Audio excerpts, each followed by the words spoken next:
Hi, I'm Richard Yount. I was president of SACRAO from 1993 to 94.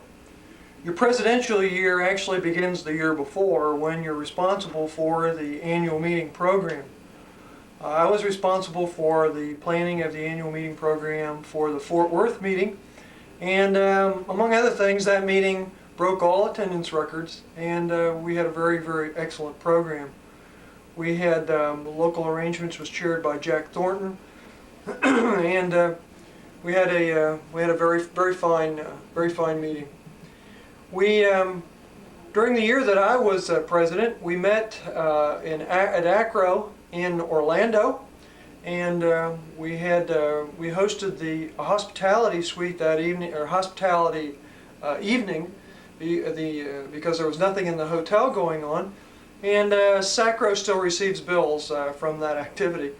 Moses was in Baton Rouge and had a wonderful meeting there, and our annual meeting was held in Norfolk Waterside Marriott. Bruce Cunningham was the local arrangements chair, and he arranged for us to go on the Spirit of Norfolk, which was a boat, and it took us out to the Naval Yard and around, and a wonderful meal and dancing. And Bruce had always wanted to have a sock hop of his own design, and so Bruce had as our special event a College Days sock hop where everyone came dressed in their respective institutions' garb, and we had a sock hop, and it was wonderful. We had wonderful music. Carolyn Parham was president-elect, and she had planned the program around a whole new set of session openings, because we began on Sunday evening with our opening session. So on Monday morning we had some new blocks open up, and this was because we had such a wonderful facility. The Marriott was a brand new hotel. In fact, the contract for the Marriott was signed by Paul Anderson when he was president, and the institution, the hotel hadn't even broken ground yet. He had some kind of a connection with the man who was doing the developing, and we were the first conference actually to book with that Marriott.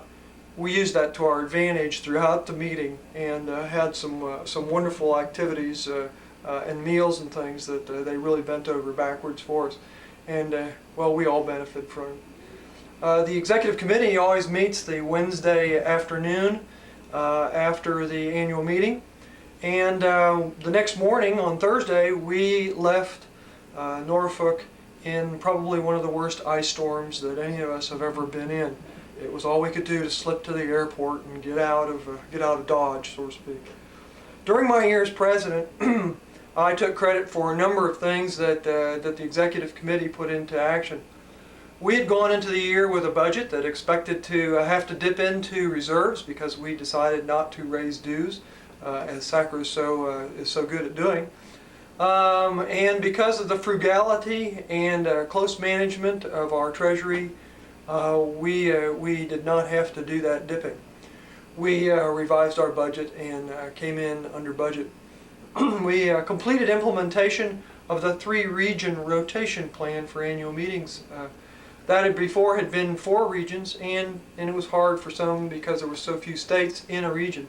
So we combined some of those, and that's still the plan that's in effect today.